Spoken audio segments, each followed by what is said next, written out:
Bismillahirrahmanirrahim. Assalamualaikum warahmatullahi wabarakatuh. Alhamdulillahirabbil alamin. Salam sejahtera untuk kita semua.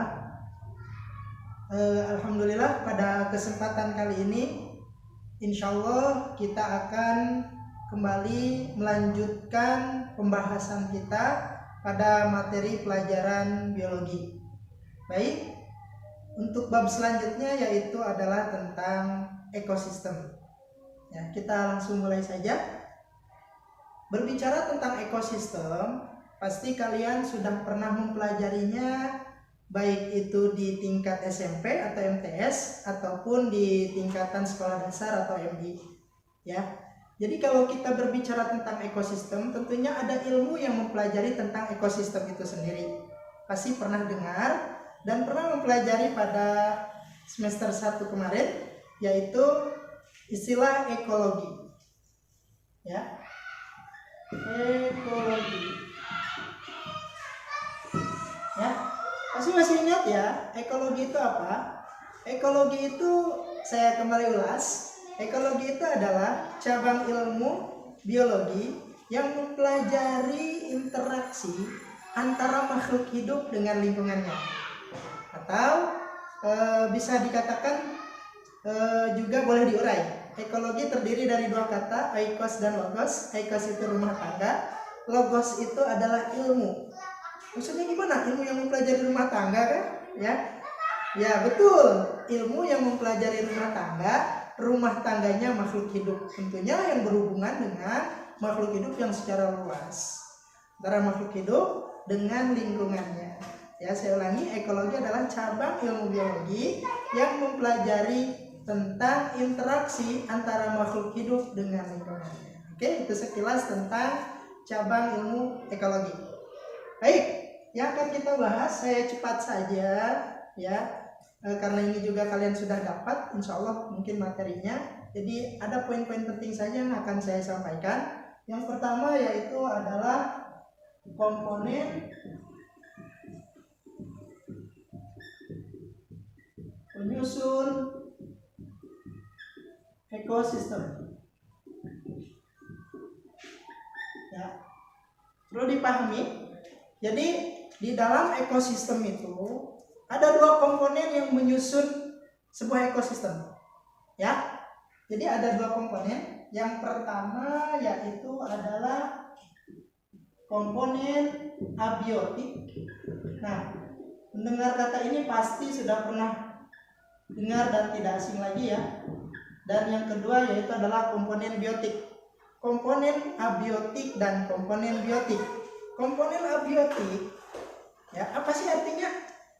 Ya betul. Jadi komponen ya yang tidak hidup atau makhluk tidak hidup. Abiotik artinya tidak hidup. A itu tidak, biotik itu hidup. Jadi komponen abiotik contohnya adalah misal ada tanah, udara, apalagi cahaya matahari, ya, kemudian pH atau tingkat keasaman, ya, itu yang ada di lingkungan, ya, atau yang ada di dalam ekosistem.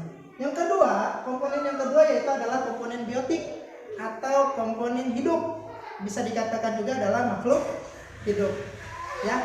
Dalam biotik ini ada dua jenis, yaitu ada autotrof dan ada heterotrof. Saya bagi menjadi pertama autotrof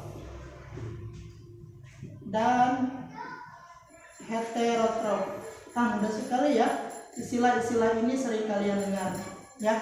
Jadi ada autotrof dan ada heterotrof.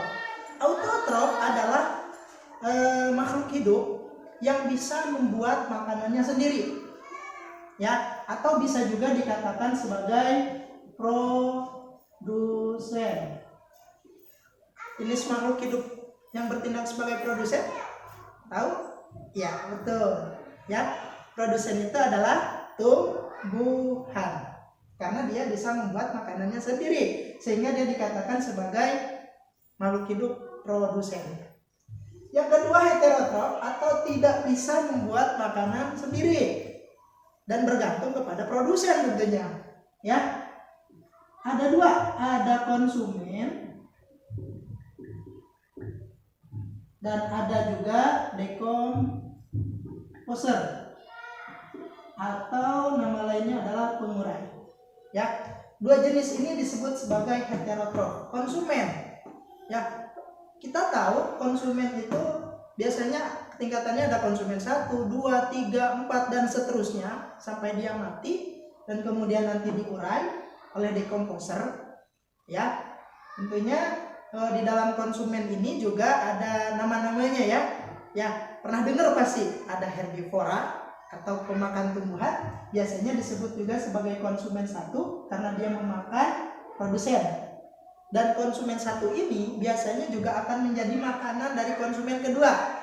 Bisa dikatakan konsumen kedua ini dikatakan sebagai karnivora karena memakan konsumen yang pertama. Gitu ya. Jadi ada herbivora, ada karnivora dan juga ada omnivora. Kalau omnivora semuanya dimakan, tumbuhannya dimakan, dagingnya juga dimakan. Gitu ya.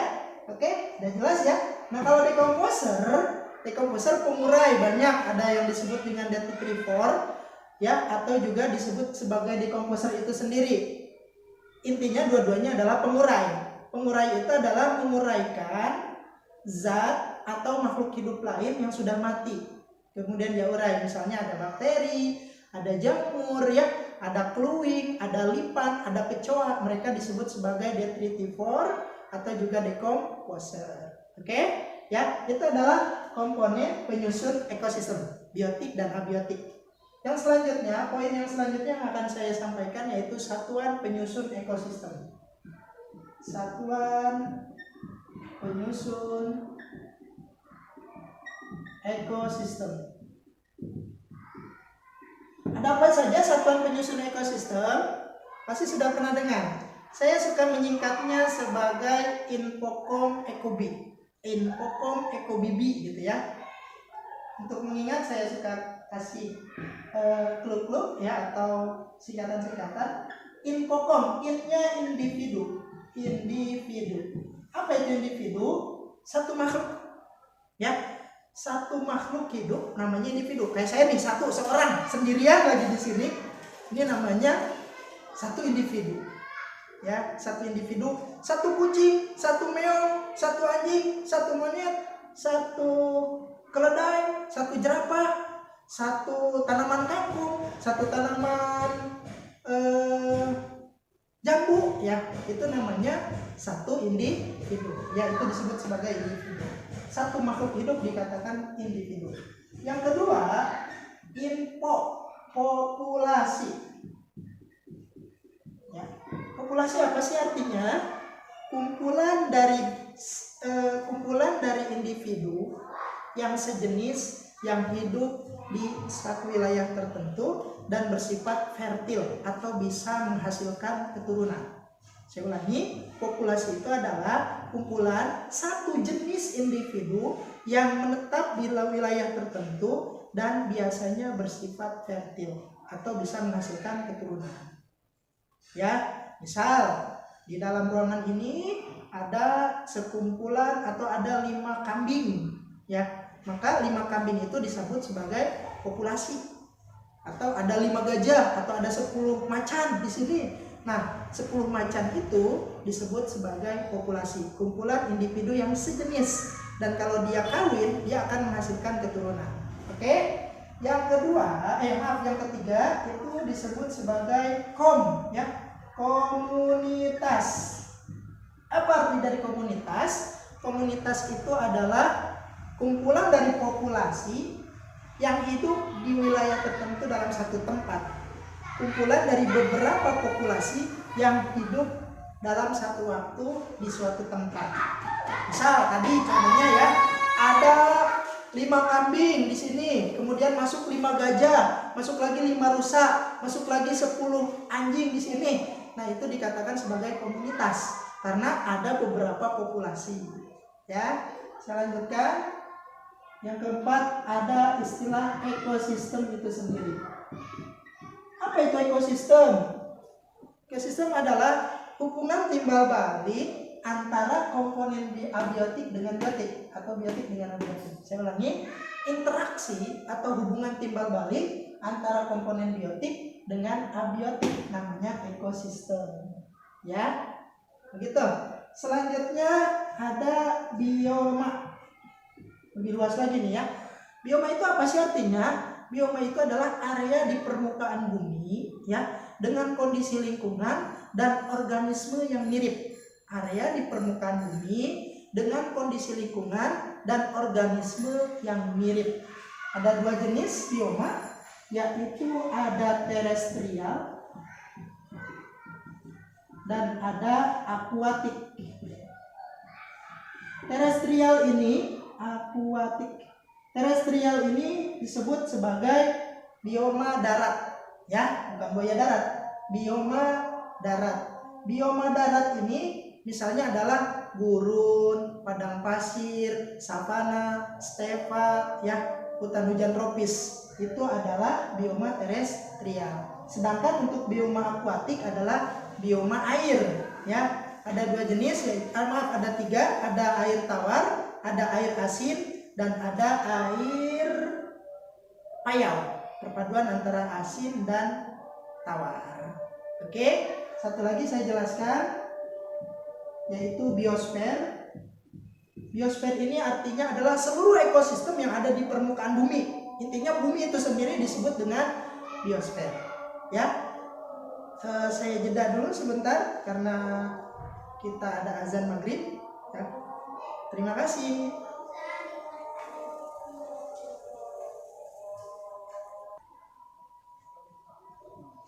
Baik, selanjutnya yaitu adalah interaksi antar komponen biotik, ya. Poin selanjutnya adalah interaksi antar komponen biotik. Ya. Jadi namanya kita hidup berdampingan pasti tentunya ada interaksi, ya, ada hubungan, gitu ya. Nah, apa aja sih nama-nama interaksi komponen-komponen biotik yang ada di ekosistem kita ini? Yang pertama dikenal dengan istilah netral. Netral artinya tidak terjadi suatu interaksi yang signifikan, ya, dimana istilahnya masing-masing aja, gitu ya. Masing-masing aja, misalnya apa? Ada kucing sama ayam ketemu, ya, kucing sama ayam ketemu, kira-kira dua-duanya akan saling memunculkan reaksi tidak? Tentunya mereka akan masing-masing, ya, ayam lewat, kucing juga akan lewat biasa aja. Nah, itu disebut dengan istilah netral, ya. Yang kedua ada disebut dengan simbiosis. Wah, pasti masih ingat arti dari simbiosis, ya. Jadi simbiosis ini ada tiga, ya, pasti sudah tahu dan hafal semuanya. Yang pertama simbiosis mutualisme. Artinya apa? Hubungan timbal balik di mana dua makhluk hidup, ya, yang hidup berdampingan, kedua-duanya saling menguntungkan, ya. Yang satu diuntungkan, yang lain juga diuntungkan, dua-duanya untung. Itu namanya simbiosis mutualisme. Contohnya pasti tahu, dulu itu yang tenar banget, ya, yang bisa dikatakan sering dipakai contoh, yaitu adalah burung jalak dan kerbau. Burung jalak hinggap di kepala kerbau, dapat kutu dari kerbau, kerbau juga karena kutunya dimakanin, akhirnya dia nggak gatel-gatel, ya. Si kerbau untung nggak gatel-gatel, si burung jalak juga untung bisa makan kutu, ya. Itu namanya mutualisme. Adalah yang kedua yaitu simbiosis komensalisme. Komensalisme ini adalah, ya, bentuk simbiosis di mana yang satu untung, yang satu lagi biasa aja, tidak dirugikan. Yang satu untung, diuntungkan, yang satu tidak dirugikan, biasa aja, gitu ya. Contohnya apa? Ya, ini contoh yang bisa dikatakan jadul juga. Contohnya adalah ada ikan besar di laut, ya, kemudian ada ikan kecil yang ngikutin di bagian bawahnya, ikan remora biasanya, ya. Yang besar biasa aja karena nggak tahu di bawahnya ada yang ngikutin. Yang kecil ini akan terasa dilindungi oleh yang besar, karena biasanya ikan-ikan kecil di laut itu adalah makanan dari predator-predator di sekelilingnya, sehingga ketika ada ikan besar yang lewat, predatornya pun akan ikut takut, gitu ya. Intinya terlindungi. Tapi yang besar, ikan besar ini ya biasa aja karena tidak merasa untung dan juga tidak merasa dirugikan. Ini disebut dengan simbiosis komensalisme. Yang ketiga ada simbiosis parasitisme. Simbiosis parasitisme ini, nah, yang satu diuntungkan, yang satu dirugikan, gitu ya. Contoh, tahu benalu ya? Benalu biasanya di pohon-pohon di kotil gitu ya, adanya di jambu atau di jeruk gitu. Ketika si benalu ini nempel di tanaman itu atau di pohon itu, maka dia akan memperoleh makanan, ya. Selama inangnya ditempeli ini masih hidup, dia akan terus nempel dan dia akan menyerap sari-sari makanannya, ya. Dia merasa diuntungkan, sedangkan tanaman yang dia hinggapi itu akan dirugikan karena semua makanannya dia ambil, ya. Intinya parasitisme itu yang satu diuntungkan, yang satu dirugikan. Yang ketiga, bentuk dari interaksi antar komponen biotik itu adalah kompetisi.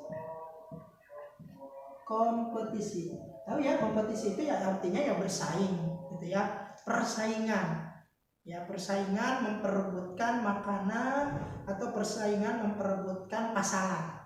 Biasanya seperti itu, ya. Pernah mungkin lihat ayam beradu, ya. Beradu tujuannya adalah biar mendapatkan pasangan, biar bisa kawin. Ada ayam jago ngadu, ya, berantem gitu ya. Kedua-duanya adu kekuatan dan akhirnya yang menang akan mendapatkan atau bisa mengawini ayam jantan, ayam betina, mohon maaf ya, begitu. Nah, itu contohnya, itu namanya kompetisi atau persaingan. Yang keempat ada predasi. Predasi ini adalah hubungan antara pemangsa dengan yang dimangsa, ya, antara predator dengan yang dimangsanya. Contohnya kalau di hutan itu ada perburuan gitu ya, kayak singa berburu rusa, yaitu disebut dengan predasi. Hubungan rusa dengan singa itu disebut dengan predasi, predator dengan mangsanya, ya. Oke, itu adalah interaksi antar komponen biotik. Yang selanjutnya, poin selanjutnya itu adalah pola interaksi dalam ekosistem. Pola interaksi dalam ekosistem. Ada apa saja? Ya, yang pertama disebut dengan rantai makanan.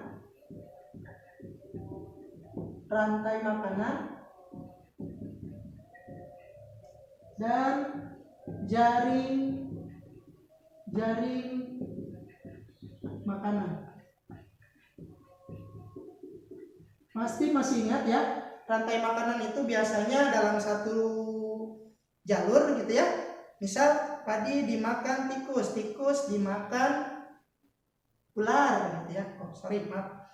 Padi dimakan belalang dimakan katak dimakan ular dimakan elang mati dimakan dekomposer atau dimakan bakteri. Nah, itu disebut sebagai rantai makanan. Sedangkan kalau jaring makanan, tentunya rantai makanannya sudah bercabang-cabang. Ya, padi bisa dimakan oleh belalang, bisa juga dimakan oleh tikus, bisa juga dimakan oleh tikusnya langsung makan padi gitu ya. Jadi lebih kompleks. Kumpulan dari beberapa rantai makanan akan menjadi jaring-jaring makanan. Yang kedua, ada juga disebut sebagai piramida ekologi. Nah, ini ada kaitannya juga dengan rantai makanan. Piramida ekologi ini ada piramida jumlah, ada piramida biomasa, dan ada piramida energi. Bentuknya kurang lebih seperti ini. Namanya piramida ya, bentuknya seperti piramida ya. Misalnya yang bawah ini biasanya adalah produsen produsen biasanya dimakan oleh konsumen satu dimakan konsumen dua dimakan oleh konsumen tiga. Nah, ini disebut sebagai piramida ekologi. Tadi ada piramida jumlah, ada piramida biomasa, dan ada piramida energi. Ya, yang terakhir ada yang disebut dengan daur biogeokimia. Daur biogeokimia inilah daur atau siklus, ya, sebuah senyawa yang ada di muka bumi ini. Jadi senyawa-senyawa yang tentunya diperlukan oleh makhluk hidup itu mengalami siklus, mengalami perputaran. Siklus itu perputaran. Apa aja senyawa-senyawanya? Di antaranya ada nitrogen, ada fosfor, ada karbon, ada air, ada juga sulfur.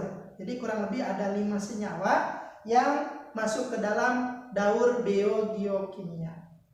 Oke, itu saja. Mudah-mudahan apa yang saya sampaikan bisa bermanfaat, ya. Sampai jumpa di video berikutnya. Terima kasih. Mohon maaf kalau ada kesalahan. Assalamualaikum warahmatullahi wabarakatuh.